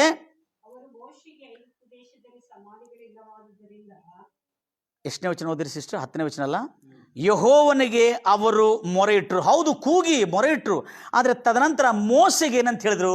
ಇನ್ನು ಗುಣಗುಟ್ಲಿಕ್ಕೆ ಆರಂಭ ಮಾಡಿದ್ರು. ಬ್ರದರ್, ಪ್ರೇಯರು ಇದೆ, ಗುಣಗುಟ್ಟೋದು ಕೂಡ ಇದೆ. ಆವಾಗ ಮೊರೆ ಇಟ್ಟಿರುವಾಗ ಮೊರೆ ಇಡುವಂಗಿಟ್ಟರು. ಆದರೆ ಮತ್ತು ತಿರುಗಿ ಮೋಸೆಗೆ ಏನಂತ ಹೇಳಿದ್ರು? ಇಸ್ರಾಯೇಲ್ ಜನಾಂಗ, ಸ್ವಂತ ಜನಾಂಗ, ದೇವ ಜನಾಂಗ, ನಮಗೇನು ಸಮಾಧಿ ಇಲ್ಲ ಏನು? ಐಗುಪ್ತ ದೇಶದಲ್ಲಿ, ಈಜಿಪ್ಟಲ್ಲಿ ಸಮಾಧಿ ಇತ್ತಲ್ಲ, ನಾವು ದಾಸತ್ವದಲ್ಲಿ ಇದ್ರೂ ಪರವಾಗಿಲ್ಲ, ನಾವು ದಾಸತ್ವದಲ್ಲಿ ಹಾಗೆ ನರಳಿ ಹೋದ್ರೂ ಪರವಾಗಿಲ್ಲ, ಅಲ್ಲೇನು ನಮಗೆ ಸಮಾಧಿ ಇಲ್ಲವಾ ಎಂಬುದಾಗಿ ಯಾರು ಗುಣಗುಟ್ಟಿದ್ರು? ಇಸ್ರಾಯೇಲ್ ಜನಾಂಗ ಗುಣಗುಟ್ಟಿದ್ರು. ತದನಂತರ ಅರಣ್ಯದಲ್ಲಿ ಸಾಯಿಲಿ ಎಂಬುದಾಗಿ. ನೋಡ್ರಿ, ಹಿಂದೆ ಐಗುಪ್ತ ದೇಶದ ಅರಸನ್ನು ಅಟ್ಟಿಸಿಕೊಂಡು ಬರ ಅರಣ್ಯದಲ್ಲಿ ಸಾಯಿಲಿ ಎಂಬುದಾಗಿ ನಮ್ಮನ್ನು ಕರೆತಂದಿದೆಯಾ? ಮುಂದೆ ಕರೆದುಕೊಂಡು ಬಂದಿದೆಯೇನು? ಯಾಕೆ ನಮಗೆ ಇಂಥ ರೀತಿಯಾದಂಥ ಹಿಂಸೆ ನಮಗೆ ಮಾಡ್ತಾ ಇದ್ದೀನಿ? ನೀನು ಐಗುಪ್ತ ದೇಶದಿಂದ ಕರೆದುಕೊಂಡು ಬಂದು ನಾವು ಐಗುಪ್ತ ದೇಶದಲ್ಲಿದ್ದಾಗ ನೀನು ನಮ್ಮ ಗೊಡವೆಗೆ ಬರಬೇಡ ಎಂಬುದಾಗಿ ಹೇಳಿದೇವಲ್ಲ. ನಾವು ಐಗುಪ್ತರಿಗೆ ದಾಸರಾಗಿರುವುದೇ ಇರುವುದೇ ಚೆನ್ನಾಗಿತ್ತು ಎಂಬುದಾಗಿ ನಿನಗೆ ಹೇಳಲಿಲ್ಲವೇ? ಅರಣ್ಯದಲ್ಲಿ ಸಾಯುವುದಕ್ಕಿಂತ ಐಗುಪ್ತರಿಗೆ ದಾಸರಾಗಿರುವುದು ವಾಸಿ ಅಲ್ಲವೇ? ಇಸ್ರಾಯೇಲ್ ಜನಾಂಗ ತಮ್ಮ ಹಿಂದೆ ಬರ್ತಿರ್ತಕ್ಕಂಥ ಅನಿಷ್ಟ ದುಷ್ಟ ಶಕ್ತಿಗಳು, ಇಸ್ರಾಯೇಲ್ ಜನಾಂಗಕ್ಕೆ ಈಜಿಪ್ಟ್ ದೇಶದ, ಐಗುಪ್ತ ದೇಶದ ಅರಸನು, ಅವನ ಸೈನ್ಯವು, ರಥಗಳು, ಅಶ್ವಗಳು ಇವೆಲ್ಲ ಆತನನ್ನು ಇಸ್ರಾಯೇಲನ್ನು ಹಿಂಬಾಲಿಸುವಾಗ ಅವರು ಭಯಪಟ್ಟು ಗಾಬರಿಗೊಂಡು ಏನು ಹೇಳ್ತಾ ಇದ್ದಾರೆ? ನಮಗೇನು ಸಾಯಲಿಕ್ಕೆ ಈ ಅರಣ್ಯದಲ್ಲಿ ತಂದೀಯಾ? ದೇವರ ಮಕ್ಕಳೇ, ಯಾವತ್ತು ನಿಮ್ಮ ಹಿಂದೆ ಯಾವ ದುಷ್ಟಶಕ್ತಿದ ಭಯ ನಿಮ್ಮನ್ನು ಅಟ್ಟಿಸಿಕೊಂಡು ಬಂದಾಗ ಮರಣವನ್ನು ಉಚ್ಚರಿಸಬೇಡ್ರಿ ನನ್ನ ಪ್ರಿಯ ಸಹೋದರಿ ಸಹೋದರಿ. ಖಂಡಿತವಾಗಿ ಇದು ನಮ್ಮನ್ನು ನಮ್ಮನ್ನು ಕೊಂದು ಹಾಕಲಿಕ್ಕೆ ಬಂದಿದೆ ಈ ಒಂದು ದುಷ್ಟ ಶಕ್ತಿ ಎಂಬುದಾಗಿ, ಅಥವಾ ಈ ದುಷ್ಟ ರೋಗ, ಅಥವಾ ಈ ದುಷ್ಟ ಸಂಗತಿ, ಅಥವಾ ಈ ದುಷ್ಟ ಬಡತನ ಎಂಬುದಾಗಿ ನಾವು ಯಾವತ್ತೂ ಉಲ್ಲೇಖಿಸಬಾರದು. ಹಿಂದೆ ಬರ್ತಕ್ಕಂಥ, ನಮ್ಮನ್ನು ಅಟ್ಟಿಸಿಕೊಂಡು ಬರ್ತಕ್ಕಂಥ ಭಯ ಅಂದರೆ, ಈಗ ಐಗುಪ್ತ ಇಸ್ರಾಯೇಲ್ ಜನಾಂಗ ಅಂದರೆ ದೇವ ಜನಾಂಗವನ್ನು ಈಜಿಪ್ಟಿನ ದುಷ್ಟ ಜನಾಂಗವು, ಐಗುಪ್ತ ದೇಶದಲ್ಲಿರ್ತಕ್ಕಂಥ ದುಷ್ಟ ಜನಾಂಗವು ಇಸ್ರಾಯೇಲ್ ಜನಾಂಗವನ್ನು ಅಟ್ಟಿಸಿಕೊಂಡು ಬರ್ತಾ ಇರುವಾಗ ಭಯಪಟ್ಟು ಅಂದರು, ನಮ್ಮನ್ನು ಕೊಂದು ಹಾಕಲಿಕ್ಕೆ ತಂದಿದೆಯಾ? ನಮಗೆ ಐಗುಪ್ತ ದೇಶದಲ್ಲಿ ಏನಿಲ್ಲ, ನಮಗೆ ಸಮಾಧಿ ಇಲ್ಲವಾ? ನಮ್ಮನ್ನು ಕೊಂದು ಹಾಕಲಿಕ್ಕೆ, ನಮ್ಮನ್ನು ನಾಶ ಮಾಡಲಿಕ್ಕೆ ತಂದಿದೆಯಾ ನೀನು? ಗಂಭೀರವಾಗಿ ಹೇಳ್ತಾರಲ್ವ್ಯಾ, ನಮ್ಮನ್ನು ನಾಶ ಮಾಡಲಿಕ್ಕೆ ನೀನು ನಮ್ಮನ್ನು ತಂದಿದೆಯಾ ಎಂಬುದಾಗಿ ಹೇಳಿರುವಾಗ ಅವರೆಲ್ಲರೂ ಗುಣಗುಟ್ಟಿದ್ರು. ನಾವು ಈ ಅರಣ್ಯದಲ್ಲಿ ಸಾಯೋದಕ್ಕಿಂತ ನಾವು ಐಗುಪ್ತರಲ್ಲಿ ದಾಸರಾಗಿದ್ದೇ ಸಾಯೋದು ಲೇಸಾಗಿತ್ತಲ್ಲ ಎಂಬುದಾಗಿ ಹೇಳಿಕೊಂಡು ಅವರು ಗುಣಗುಟ್ಟಿರುವಾಗ ಮೋಸೆ ಅವರನ್ನು ಧೈರ್ಯಗೊಳಿಸಿದ. ಜನಾಂಗವೇ, ಭಯಪಡಬೇಡ್ರಿ. ದೇವ್ರ ಮಕ್ಕಳೇ, ಒಂದು ವೇಳೆ ನಿಮ್ಮ ಸುತ್ತಮುತ್ತಲಿರತಕ್ಕಂಥ ಪರಿಸ್ಥಿತಿಗಳಿಂದ ನೀವು ಭಯಪಟ್ಟು ಭಯಭೀತಿಯಾದಂಥ ಮಾತುಗಳು ಮಾತಾಡಿದಿರ, ಅಶುಭವಾದ ಮಾತುಗಳು ಮಾತಾಡಿದಿರ, ಇವತ್ತು ಆ ಮಾತುಗಳಿಂದ ನೀವು ಪಶ್ಚಾತ್ತಾಪಡ್ರಿ. ಹೌದು ರಾಜ, ನಾನು ಶಾಪಕರವಾದ ಮಾತು, ನಾಶಕರವಾದ ಮಾತು, ರೋಗಕರವಾದ ಮಾತು, ಮರಣಕರವಾದ ನುಡಿಗಳನ್ನು ನಾನು ಎಂದಿಗೂ ನುಡಿಯುವುದಿಲ್ಲ ಎಂಬುದಾಗಿ ಇವತ್ತಿಂದ ನೀವು ತೀರ್ಮಾನ ಮಾಡಿಕೊಡ್ರಿ. ಯಾಕಂದರೆ ಬಂದಿರತಕ್ಕಂಥ ಅನೇಕ ಪರಿಸ್ಥಿತಿಗಳು, ಹೌದು, ಅನೇಕ ಜನ ಬಡತನದಿಂದ ಹೆದರಿ, ಬಡತನದ ದುಷ್ಟ ಶಕ್ತಿ ಅವರ ಹಿಂದೆ ಬಂದಿರುವಾಗ ಬಡತನದಿಂದ ಹೆದರಿ ಕೆಲವು ಜನ ಆತ್ಮಹತ್ಯೆಗೆ ಶರಣರಾಗ್ತಾ ಇದ್ದಾರೆ. ಕೆಲವು ಜನ ಬಂದಿರತಕ್ಕಂಥ ಈ ಒಂದು ಭಯಂಕರವಾದಂಥ ಪೀಡೆ ಅಥವಾ ಈ ಸೋಂಕಿನಿಂದ ರೋಗ ಬಂದಿದೆ ಎಂಬುದಾಗಿ ಅವಮಾನವನ್ನು, ಅಯ್ಯೋ ಇದು ನಮಗೆ ಬಹಳ ದೊಡ್ಡ ಅವಮಾನ ಎಂಬುದಾಗಿ ಅನೇಕ ಜನ ಆತ್ಮಹತ್ಯೆಗೆ ಶರಣರಾಗ್ತಾ ಇದ್ದಾರೆ. ನನ್ನ ಪ್ರಿಯ ಸಹೋದರಿ ಸಹೋದರಿ, ಯಾವ ಅವಮಾನವಾಗಲಿ, ಯಾವ ಬಡತನವಾಗಲಿ ನಿಮ್ಮನ್ನು ಕೊಂದು ಹಾಕ್ಲಿಕ್ಕಾಗುವುದಿಲ್ಲ. ಭಯಪಡಬೇಡ್ರಿ, ಧೈರ್ಯವಾಗಿರ್ರಿ. ಈಗೋ ಕರ್ತನು ತೋರಿಸುವ ರಕ್ಷಣೆಯನ್ನು ಇವತ್ತೇ, ಇಂದಿನಿಂದಲೇ ನಿಮ್ಮ ಮನೆಯಲ್ಲಿ, ನಿಮ್ಮ ಜೀವನದಲ್ಲಿ, ನಿಮ್ಮ ಕುಟುಂಬದಲ್ಲಿ ನೀವು ನೋಡಲಿಕ್ಕಾಗ್ತದೆ.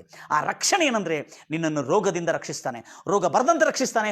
ಒಂದು ವೇಳೆ ರೋಗ ಬಂದಿರೋದಾದರೆ ಇವತ್ತು ದೇವರೇ ನನ್ನನ್ನು ಕಾಪಾಡೆಂಬುದಾಗಿ ಈಜಿಪ್ಟಿನ ದುಷ್ಟ ಜನರು ಅವರನ್ನು ಬೆಂದು ಹಟ್ಟಿರುವಾಗ ಹೇಗೆ ಇಸ್ರಾಯೇಲ್ ಜನಾಂಗ ದೇವರ ಹತ್ರ ಮೊರೆ ಇಟ್ಟಿತು, ಅವರನ್ನು ಇಕ್ಕಟ್ಟಿನಿಂದ ಬಿಡಿಸಿ ಘನಪಡಿಸಿದನವರನ್ನು. Price lord. ಕೀರ್ತನೆ 91ರಲ್ಲಿ ನಾವು ನೋಡಿದ್ದೇವೆ, 14ನೇ ವರ್ಷದಲ್ಲಿ 14-15 ಕೀರ್ತನೆ 91ರಲ್ಲಿ ನಾವು ನೋಡಿದ್ದೇವೆ. ಹೌದು, ರಕ್ಷಣೆಯ ಮೊದಲನೇ ಅರ್ಥವನ್ನು ನಾವು ನೋಡಿದ್ದೇವೆ. ಅದು ಕೀರ್ತನೆ 91ರಲ್ಲಿ 1ರಿಂದ ಕೊನೆಯವರೆಗೂ.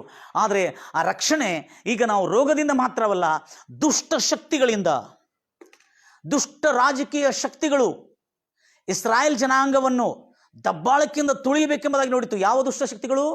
ಈಜಿಪ್ಟಿನ ದುಷ್ಟ ಶಕ್ತಿಗಳು, ಈಜಿಪ್ಟ್ ರಾಜನ ದುಷ್ಟ ಶಕ್ತಿಗಳು, ಈಜಿಪ್ಟ್ ರಾಜ್ಯದ ಪ್ರಭುತ್ವಗಳು ಇಸ್ರಾಯೇಲ್ ಜನಾಂಗವನ್ನು ತುಳಿಲಿಕ್ಕೆ, ಅವರು ನಾಶ ಮಾಡಲಿಕ್ಕೆ, ಅವ್ರನ್ನ ದಾಸತ್ವದಲ್ಲಿ ತಗೊಳ್ಳಿಕ್ಕೆ ಅವರು ನೋಡಿದರು. ಆದರೆ ಅದಕ್ಕಾಗಿ ಅವರ ಸೈನ್ಯ ಸಮೂಹಗಳು ನೋಡಿ ಹೆದರಬೇಡ್ರಿ. Praise lord Jesus. ಸೌಂಡ್ ಕೇಳಿ ಹೆದರಕ್ಕೆ ಹೋಗ್ಬೇಡ್ರಿ, ಕುದುರೆಗಳು ಬರ್ತಾ ಇರೋ ಸೌಂಡ್ಗಳಿಗೆ. Price lord Jesus. ತುತ್ತೂರಿ ಶಬ್ದಗಳನ್ನು ಕೇಳಿ ಹೆದರಕ್ಕೆ ಹೋಗ್ಬೇಡ್ರಿ. ತುತ್ತೂರಿ ಅಂದ್ರೆ ಏನೇ? ಬಾರಿಸ್ತಾರಲ್ಲ ಅವರು, ಅದಕ್ಕೆ ಇಂಗ್ಲೀಷಲ್ಲಿ ಹಾರ್ನ್ ಅಂತಾರೆ. ಈಗ ಹಾರ್ನ್ ಕೇಳಿ ಹೆದರಕ್ಕೆ ಹೋಗ್ಬೇಡ್ರಿ. Praise lord Jesus. ಗಂಭೀರವಾಗಿ ಹೇಳ್ತಿರಲ್ಲ. ಅದಕ್ಕಾಗಿ ಈ ದುಷ್ಟ ಶಕ್ತಿಗಳು ಇಸ್ರಾಯೇಲ್ ಜನಾಂಗವನ್ನು ಅಟ್ಟಿಸಿಕೊಂಡು ಬಂದಿರುವಾಗ ಏನು ಗಾಬರಿಗೊಟ್ಟು ಮಾತಾಡಿದ್ರಲ್ಲ, ಆ ಮಾತುಗಳು ಎಂದಿಗೂ ಬರಬಾರದು. ಆದ ಕಾರಣ ಮೋಸೆ ಬಹಳ ಶಾಂತವಾಗಿ ಹೇಳ್ತಾನೆ, ಹೆದರಬೇಡಿ. Do not fear, stand still and see the salvation of our God. ಹೆದರಬೇಡ್ರಿ, ಧೈರ್ಯಗೆಡಬೇಡ್ರಿ, ಸಮಾಧಾನವಾಗಿ ನಿಂತು ದೇವರು ಕರ್ತನು ತೋರಿಸಿಕೊಡುವ ರಕ್ಷಣೆ. ಆ ರಕ್ಷಣೆ ಅನ್ನೋ ಪದ ವಿಮೋಚನ ಕಾಂಡದಲ್ಲಿ ಬರೆಯಲ್ಪಟ್ಟಿರುವಂತಹ ಕನ್ನಡ ಶಬ್ದದಲ್ಲಿರ್ತಕ್ಕಂಥ ಆ ಪದವನ್ನು ಹಿಬ್ರಿಯರ ಭಾಷೆಯಲ್ಲಿ, ಮೂಲ ಭಾಷೆಯಲ್ಲಿ ಅದಕ್ಕೆ ಯೆಶುವ ಎಂಬುದಾಗಿ ಕೊಡಲಾಗಿದೆ. ಏನಂತ ಕೊಡಲಾಗಿದೆ? ಯೆಶುವ. ಯೆಶುವ ಅಂದರೆ ಯೇಸುವಿನ ಹೆಸರು ಅಲ್ಲಿ ಉಲ್ಲೇಖಿಸಲ್ಪಟ್ಟಿದೆ. ಎಲ್ಲೇ? ಈಗೋ ದೇವರು ತೋರಿಸಿಕೊಡುವ ರಕ್ಷಣೆಯನ್ನು ನೀವಿವತ್ತು ನೋಡ್ರಿ ಎಂಬುದಾಗಿ ಆ ರಕ್ಷಣೆ ಅನ್ನೋ ಪದತ್ರ ಹೀಬ್ರು ಭಾಷೆಯಲ್ಲಿ ಯೆಶುವ ಎಂಬುದಾಗಿ ಬರಲ್ಪಟ್ಟಿದೆ. ಏನು ಬರಲ್ಪಟ್ಟಿದೆ? ಯೆಶುವ ಎಂಬುದಾಗಿ ಬರಲ್ಪಟ್ಟಿದೆ. ಗಂಭೀರವಾಗಿ ಹೇಳ್ತೀರಲ್ವೇ ನನ್ನ ಪ್ರಿಯ ಸಹೋದರಿ ಸಹೋದರಿ? ಎಷ್ಟು ಆಸಕ್ತಿಯಿಂದ ನೀವು ಕೇಳ್ತಾ ಇದ್ರಿ. ರಕ್ಷಣೆ ಅಂದರೆ ಏನು, ರಕ್ಷಣೆಯ ತಾತ್ಪರ್ಯ ಏನೆಂಬುದಾಗಿ ನಾವು ನೋಡ್ತಾ ಇದ್ದೇವೆ. ಯುದ್ಧದಿಂದ, ದುಷ್ಟ ರಾಜಕೀಯ ಶಕ್ತಿಗಳಿಂದ, ಅಥವಾ ದೌರ್ಜನ್ಯ ಮಾಡತಕ್ಕಂಥ ಬಲಾತ್ಕಾರಿಗಳಿಂದ ನಿಮಗೆ ಸಂಪೂರ್ಣ ರಕ್ಷಣೆಯನ್ನು ಆತನು ಅನುಗ್ರಹಿಸುತ್ತಾನೆ. ಇವತ್ತು ಎಷ್ಟು ಚೆನ್ನಾಗಿದೆ ನೋಡಿ. ಇವತ್ತು ನೋಡುವ ಈ ಐಗುಪ್ತರನ್ನು, ಇವತ್ತು ನೋಡುವ ಈ ಈಜಿಪ್ಟಿಯನ್ಸ್ ಅನ್ನು ಮತ್ತು ಎಂದಿಗೂ ನೀವು ನೋಡುವುದಿಲ್ಲ ಎಂಬುದಾಗಿ ಹೇಳಿದ್ದಾನೆ. Praise lord Jesus. ದೇವ್ರ ಮಕ್ಕಳೇ, ನಾನು ಅದನ್ನೇ ಉಲ್ಲೇಖಿಸುತ್ತಾ ಇದ್ದೇನೆ. ಯೇಸು ನಾಮದಲ್ಲಿ ಇವತ್ತು ನೋಡುವ ಈ ಐಗುಪ್ತ ದೇಶದ ದುಷ್ಟ ಶಕ್ತಿಗಳನ್ನು, ಇವತ್ತು ನೋಡುವ ನೀವು ಐಗುಪ್ತ ದೇಶದಿಂದ ಹರಡು ಬರ್ತಿರ್ತಕ್ಕಂಥ ಆ ದುಷ್ಟ ವ್ಯಾಧಿಯನ್ನು, ಇವತ್ತು ನೋಡುವ ಆ ಐಗುಪ್ತ ದೇಶದಿಂದ ಹರಡು ಬರ್ತಿರ್ತಕ್ಕಂಥ ಆ ದುಷ್ಟ ಬಡತನವನ್ನು ಇನ್ನು ಮುಂದೆ ಯಾವತ್ತೂ ನೀವು ನೋಡುವುದಿಲ್ಲ. ಅದೇ ಕರ್ತನ ರಕ್ಷಣೆ ನಿನಗೆ ಉಂಟಾಗುತ್ತದೆ. Praise lord Jesus. ನಿನ್ನನ್ನು ಕಾಡ್ತಿರ್ತಕ್ಕಂಥ ಪ್ರತಿಯೊಬ್ಬನಿಗೆ ಭಯ ಕಾಡೋದು ಎದರಿಂದ? ದೇವ್ರ ಮಕ್ಕಳೇ, ಅನೇಕ ಜನರಿಗೆ, ನನ್ನ ಪ್ರಿಯ ಸಹೋದರಿ ಸಹೋದರಿಗೆ, ಇವತ್ತು ನಿಮ್ಮನ್ನು ಕಾಡ್ತಿರ್ತಕ್ಕಂಥ ಮರಣದ ಭಯವಾಗಲಿ, ಸೋಂಕಿನ ಭಯವಾಗಲಿ, ಬಡತನದ ಭಯವಾಗಲಿ, ಸಾಲದ ಭಯವಾಗಲಿ, ಯೇಸುವನ್ನು ಒಂದು ಸಾರಿ ನೀವು ಕೂಗಿ ದೇವರೇ ನನ್ನನ್ನು ಕಾಪಾಡಿ ಎಂಬುದಾಗಿ ನೀನು ಮೊರೆ ಇಡೋದಾದರೆ ಖಂಡಿತವಾಗಿ ಆತ ನಿನ್ನನ್ನು ಈ ಭಯಂಕರವಾದಂಥ ಅಡಚಣೆಗಳಿಂದ, ಇಕ್ಕಟ್ಟಿನಿಂದ, ಬಿಕ್ಕಟ್ಟಿನಿಂದ ಬಿಡಿಸಿ ಆತ ನಿನ್ನನ್ನು ಉನ್ನತ ಸ್ಥಿತಿಗೇರಿಸ್ತಾನೆ. Price lord Jesus. ಹಾಗೆ ನಾವು ನೋಡ್ತಾ ಬಂದಿರುವಾಗ ಇಲ್ಲೇ ಹೇಳಲಾಗಿದೆ, ಇವತ್ತು ನೋಡುವ ಈ ಐಗುಪ್ತರನ್ನು ಮತ್ತು ಎಂದಿಗೂ ನೋಡುವುದಿಲ್ಲ. ಆದರೆ ನೀವೇನು ಮಾಡಿ, ಶಾಂತವಾಗಿ, ಏನಾಗಿ ಶಾಂತವನ್ನು ಕಾಪಾಡಿಕೊಳ್ಳಿರಿ. It's very important. Stand still, hold peace ಎಂಬುದಾಗಿ ಶಾಂತವನ್ನು ಕಾಪಾಡಿಕೊಳ್ಳಿರಿ. ಸಾಕು, ದೇವರು ನಮಗಾಗಿ ಯುದ್ಧ ಮಾಡುತ್ತಾನೆ. ನಮ್ಮ ಒಡೆಯನು ನಮಗಾಗಿ ಯುದ್ಧ ಮಾಡ್ತಾನೆ. ದೇವ್ರ ಮಕ್ಕಳಿಲ್ಲ, ನಾನಂತ ಹೇಳಬೇಕು, ಪ್ರಜೆಗಳು ಮತ್ತು ಪ್ರಭುತ್ವ. ನಾನು ಅರಸರ ಪ್ರಭುತ್ವದ ಬಗ್ಗೆ ಮಾತಾಡ್ತಾ ಇದ್ದೇನೆ. ಪ್ರಜೆಗಳು ಹಾಗೂ ಪ್ರಭುತ್ವ. ಈಗ ನಮ್ಮ ಪ್ರಭುತ್ವ ನಮಗಾಗಿ, ನಮ್ಮನ್ನು ಕಾಪಾಡೋದಕ್ಕಾಗಿ ಎಷ್ಟೋ ಪ್ರಯತ್ನ ಮಾಡ್ತಾ ಇದೆ. ಅವರ ಪ್ರಯತ್ನಗಳು ಸಫಲವಾಗಲಿ ಎಂಬುದಾಗಿ ನಾನು ಹಾರೈಸುತ್ತೇನೆ. ಯೇಸು ನಾಮದಲ್ಲಿ ಈ ದೇಶವನ್ನು, ಈ ದೇಶದಲ್ಲಿರ್ತಕ್ಕಂಥ ಎಲ್ಲ ಪ್ರಜೆಗಳನ್ನು ಕಾಪಾಡಿಕೊಳ್ಳೋದಕ್ಕೆ ಅನೇಕ ರೀತಿಯಾದ ಶತಪ್ರಯತ್ನವನ್ನು ಮಾಡ್ತಾ ಇದೆ ನಮ್ಮ ಪ್ರಭುತ್ವ. ಕಾಪಾಡಿಕೊಳ್ಳಲಿ. ಯೇಸು ನಾಮದಲ್ಲಿ ದೇವರವರಿಗೆ ಜ್ಞಾನ ಬುದ್ಧಿಯನ್ನು ದಯಪಾಲಿಸಲಿ, ಕಾಪಾಡಿಕೊಳ್ಳುವ ಸಾಮರ್ಥ್ಯವನ್ನು ಕೊಡು ದೇವರು ಎಂಬುದಾಗಿ ನಾವೆಲ್ಲರೂ ಭಕ್ತರೆಲ್ಲ ನಾವು ಪ್ರಾರ್ಥಿಸೋಣ. Praise lord Jesus. ಗಂಭೀರವಾಗಿ ಹೇಳ್ತಿರಲ್ವ. ಅದೇ ರೀತಿಯಿಂದ ಈಗ ಯೆಹೋವನು, ಕರ್ತನು, ಸರ್ವಶಕ್ತನು ನಿಮಗಾಗಿ ಯುದ್ಧ ಮಾಡಲಿಕ್ಕಿದ್ದಾನೆ. ಹಿಂದೆ ಅಟ್ಟಿಸಿಕೊಂಡು ಬರ್ತಿರ್ತಕ್ಕಂಥ ಈಜಿಪ್ಟಿನ ಸೈನ್ಯವನ್ನು ಹೇಗೆ ಇನ್ನು ಮುಂದೆ ಕಾಣದಂತೆ ಮಾಡುತ್ತಾನೆ ನೋಡಿ ಎಂಬುದಾಗಿ ಯಾರು ಹೇಳಿದ್ರು? ಇವರೆಲ್ಲ ಮರಣವನ್ನು ಉಲ್ಲೇಖಿಸಿದ್ರು. ಆದರೆ ಮೋಸೆ ಅವರಿಗೆ ಅನಂತ ಜೀವನವನ್ನು, ನಿತ್ಯ ಜೀವವನ್ನು ಉಲ್ಲೇಖಿಸಿದ. ಅವರ ಮರಣವು ಇವತ್ತು ಅಂತ್ಯವಾಗ್ತದೆ. ಅವ್ರನ್ನ ಅಟ್ಟಿಸಿಕೊಂಡು ಬರ್ತಿರ್ತಕ್ಕಂಥ ರೋಗವು ಇವತ್ತು ಅಂತ್ಯವಾಗುತ್ತದೆ. ಅವ್ರನ್ನ ಅಟ್ಟಿಸಿಕೊಂಡು ಬರ್ತಿರ್ತಕ್ಕಂಥ ಬಡತನ ಇವತ್ತು ಅಂತ್ಯವಾಗ್ತದೆ ಎಂಬುದಾಗಿ ಮಾತಾಡಿದಾನೆ. ಅವರೆಲ್ಲರೂ ನಾವು ಸಾಯ್ತೇವೆ, ನಾವು ಸತ್ತೋಗ್ತೇವೆ, ನಮ್ದು ಆಯಿತು, ನಮ್ದು ಖಲಾಸ್ ಅಂತೇಳಿ ಅವರು ಭಯಪಟ್ಟು ಗಾಬರಿಗೊಂಡಿರುವಾಗ ಇಸ್ರಾಯೇಲ್ ಜನಾಂಗವೇ ಭಯಪಡಬೇಡ್ರಿ, do not fear, see that the salvation of our lord today, ಇಂದು ಆತನು ತೋರಿಸಿಕೊಳ್ಳೋ ರಕ್ಷಣೆಯನ್ನು ನೋಡ್ರಿ ಎಂಬುದಾಗಿ ಹೇಳಿದನು. ಹೇಳಿದ ಕೂಡಲೇ ಅವರಿಗೆ ಧೈರ್ಯ ಬರಲೇಬೇಕು. ಯಾಕಂದರೆ ಇನ್ನು ಮುಂದೆ ಕನಿಷ್ಠ ಮರಣದ ಕುರಿತು ಮಾತಾಡ್ತಾ ಇದ್ದೀರಿ, ಶಾಪದ ಕುರಿತು ಮಾತಾಡ್ತಾ ಇದ್ದೀರಿ. ನಾಶವಾದರೆ ನಾವು ಅಲ್ಲೇ ಸತ್ತೋಗ್ತಿದ್ದೇವಲ್ಲ, ಇಲ್ಲೇ ಯಾಕೆ ನಮಗೆ ತಂದಿದೆ ಎಂಬುದಾಗಿ ಇದನ್ನು ಮಾತಾಡೋದಕ್ಕಿಂತಲೂ ಕನಿಷ್ಠ ಮೌನವಾಗಾದ್ರೆ ಇರ್ರಿ, ನಾನು ಮಾತಾಡಿದ್ದನ್ನು ಕೇಳಿ ಆಮೇಲೆ ಅಂತ ಹೇಳ್ರಿ. ಅಲ್ಲೆಲ್ಲಯ್ಯ, ಅದಕ್ಕೆ ಕನಿಷ್ಠ ಶಾಂತವಾಗಿದ್ರೆ, ಬಾಯಿಗೆ ನಾಲಿಗೆಗೆ ಏನಿಲ್ಲ ಎಲವಿಲ್ಲ ಅಂತೇಳಿ ಮಾತಾಡ್ತಾ ಹೋಗ್ಬೇಡ್ರಿ ನೀವು. ಶಾಪ ಮಾತು, ನಾಶದ ಮಾತು, ಅಯ್ಯೋ ಎಲ್ಲರಿಗೆ ಈ ಪೀಡೆ ಬರ್ತಾ ಇದಲ್ಲ, ನಮ್ಗೆ ಯಾವಾಗ ಬರ್ತದೆ, ಅಥವಾ ನಮಗೆ ಬಂದಿದೆ, ನಾವು ಸಾಯ್ತೀವಿ ಅನ್ನೋದ್ರಿಂದ ಅಂತೇಳಿ ಮರಣಕರವಾದ ಮಾತುಗಳನ್ನು ಯಾವತ್ತಿಗೂ ಮಾತಾಡ್ಲಿಕ್ಕೆ ಹೋಗ್ಬೇಡ್ರಿ. ಮತ್ತು ಯಾವತ್ತಿಗೂ ಭಯ ಅನ್ನಲಿಕ್ಕೆ ಆಸ್ಪದ ಕೊಡ್ಲಿಕ್ಕೆ ಹೋಗ್ಬೇಡ್ರಿ. ಅದಕ್ಕೆ ಹೇಳ್ತಾ ಇದ್ದಾನೆ, ಧೈರ್ಯವಾಗಿರು, ಯೆಹೋ ಕರ್ತನ ರಕ್ಷಣೆಯನ್ನು ಇವತ್ತು ನೀನು ನೋಡುವಿ ಎಂಬುದಾಗಿ ಈಗ ಹೇಳಲಿಕ್ಕೆ ಬಯಸ್ತಾ ಇದ್ದಾರೆ. ಯುದ್ಧ ಯಾರು ಮಾಡ್ತಾರೆ? ಅರಸನು ಮಾಡ್ತಾನೆ. ಅರಸನ ಅಂದರೆ ಪ್ರಭುತ್ವವು ಮಾಡ್ತದೆ. ಯುದ್ಧ ಅಂದರೆ ಸರ್ಕಾರ, ರಾಜನ ಕೈ ಕೆಳಗಿರ್ತಕ್ಕಂಥ ಸೈನಿಕರು ಯುದ್ಧ ಮಾಡ್ತಾರೆ. ಆದರೆ ಇನ್ನೊಂದು ರಹಸ್ಯ ಹೇಳ್ಬೇಕು ನನ್ನ ಪ್ರಿಯ ಸಹೋದರಿ, ನಿಮಗೊಂದು ಶುಭವಾರ್ತೆ. ಅದೇನೆಂದರೆ, ಪ್ರಜೆಗಳು ಯುದ್ಧ ಮಾಡ್ತಾರಾ? ಮತ್ತು ನೀವ್ಯಾಕೆ ತ್ರಾಸ ತಗೋತೀರಿ? In the name of Jesus Christ. ಪ್ರಜೆಗಳು ಯುದ್ಧ ಮಾಡ್ತಾರಾ? ನೀವ್ಯಾಕೆ ತ್ರಾಸ ತಗೊಳ್ತೀರಿ? ಪ್ರಜೆಗಳು ಯುದ್ಧ ಮಾಡ್ತಾರಾ? ನೀವ್ಯಾಕೆ ತ್ರಾಸ ತಗೊಳ್ತೀರಿ? ಗಂಭೀರ ಹೇಳ್ತಿರಲಿಲ್ಲ. ಯಾಕೆಂದರೆ ಪ್ರಜೆಗಳು ಮೌನವಾಗಿ, ಪ್ರಜೆಗಳು ಮೌನವಾಗಿ ನಿಂತು ನೋಡ್ರಿ, ಸರ್ಕಾರ ಅದಕ್ಕಾಗಿ ಯುದ್ಧ ಮಾಡ್ತದೆ. ಯಾವ ಸರ್ಕಾರ? ಪರಲೋಕದ ಸರ್ಕಾರ ನಿಮ್ಮ ನಿಮಿತ್ತ ಅದು ಯುದ್ಧ ಮಾಡ್ತದೆ. ಆದರೆ ನೀವು ಭಯಪಟ್ಟು ಗಾಬರಿಗೊಂಡು ಭಯಕ್ಕೆ ಆಸ್ಪದ ಕೊಟ್ಟು ನೀವು ಮತ್ತು ತಿರುಗಿ ರೋಗಕ್ಕೆ ಬಾಧಿತರಾಗಬೇಡ್ರಿ, ಅಥವಾ ಶತ್ರುವಿನ ಬಡತನಕ್ಕೆ ನೀವು ಬಲಿಯಾಗಬೇಡ್ರಿ, ಅಥವಾ ಆತ್ಮಹತ್ಯಕ್ಕೆ ನೀವು ಶರಣರಾಗಬೇಡ್ರಿ. Price lord Jesus. ಗಂಭೀರವಾಗಿ ಹೇಳ್ತಾರಲ್ವಯ್ಯ ದೇವರ ಮಕ್ಕಳೇ. ಈಗ ನಾನು ಹೇಳೋ ಸಂಗತಿ ನಿಮ್ಗೆ ಅರ್ಥ ಆಯಿತು. ಪ್ರಜೆಗಳು ಯುದ್ಧ ಮಾಡುವ ಅಕ್ಕರೆ ಇಲ್ಲ. ಯಾಕಂದರೆ ಅರಸನ ಕೈ ಕೆಳಗಿರ್ತಕ್ಕಂಥ ಪ್ರಭುತ್ವವು, ಸರ್ಕಾರವು ಪ್ರಜೆಗಳನ್ನು ಕಾಪಾಡಿಕೊಳ್ಳತಕ್ಕಂಥ ಹೊಣೆ, ಬಾಧ್ಯತೆ ಅವರ ಭುಜದ ಮೇಲೆ ಇರ್ತದೆ. ಅದಕ್ಕಾಗಿ ಚಿಂತೆ ಯಾವತ್ತೂ ಆತನ ಮೇಲೆ ಹಾಕ್ರೆ, ಆತ ನಿಮಗಾಗಿ ಚಿಂತಿಸ. ನೀವು ಚಿಂತೆ ಮಾಡಿದ್ರೆ ಏನು ಮಾಡಿದ್ರು? ಯುದ್ಧ ಯಾರು ಮಾಡಬೇಕು? ಸೈನಿಕರೇ ಮಾಡಬೇಕು, ಪ್ರಜೆಗಳು ಮಾಡಿ. ಅದಕ್ಕಾಗಿ ಇವತ್ತು ನಿಮ್ಮ ಕೆಲಸ ಏನು? Stand still and C. Israel ಮೇಲೆ ದಾಳಿ ಮಾಡಿರ್ತಕ್ಕಂಥ ಶತ್ರು ದಾಳಿ ಬಂದಿರುವಾಗ ಇವರೆಲ್ಲರೂ ಸುರಕ್ಷಿತವಾಗಿದ್ದರು. ಅವರು ಯಾರು ಭಯಪಟ್ಟಿದ್ರು ಕೂಡ ಸುರಕ್ಷಿತವಾಗಿರುವಾಗ ಇಸ್ರಾಯೇಲ್ ದೇಶದ ಸರ್ಕಾರ ಏನು ಮಾಡಿತ್ತು? ಇಸ್ರಾಯೇಲ್ ದೇಶದ ಸರ್ಕಾರ ಏನು ಮಾಡಿತ್ತು? ಅವರನ್ನು ಕಾಪಾಡಿಕೊಂಡಿತ್ತು. ಅದಕ್ಕಾಗಿ ಇಸ್ರಾಯೇಲ್ ದೇಶದ ಸರ್ಕಾರ ಅವರ ಪ್ರಜೆಗಳನ್ನು